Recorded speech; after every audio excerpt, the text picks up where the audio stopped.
My question to you is, do you think a Great Depression can happen again?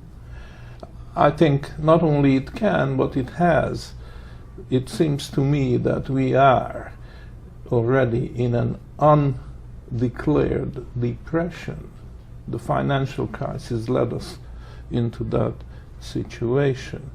And if you want to understand it, I think you have to get one level higher. Now, can you give us a brief idea of what your thesis will be?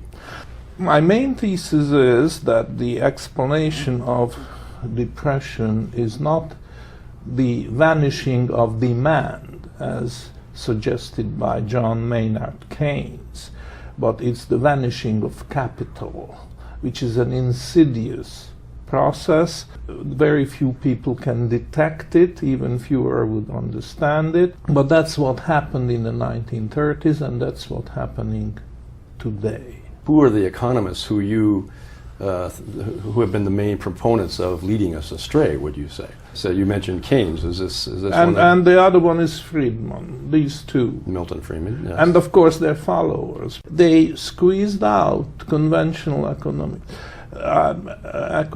from universities, from institutions, and that's why we are in such a bad shape as far as understanding our present situation is concerned.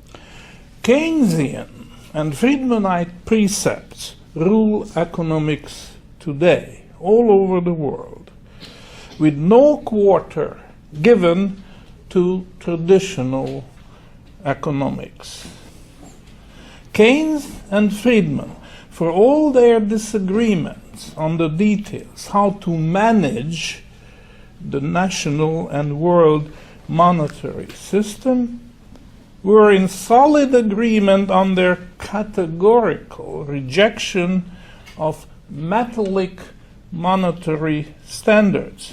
That is to say, money based on positive rather than negative values.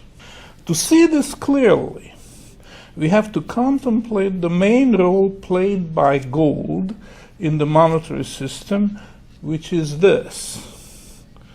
Gold is the only asset that can successfully compete with government bonds for the savings of people with a conservative frame of mind.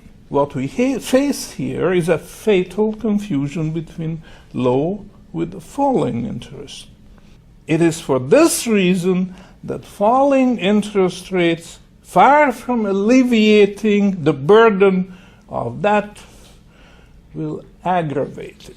But worst of all, we lack leadership.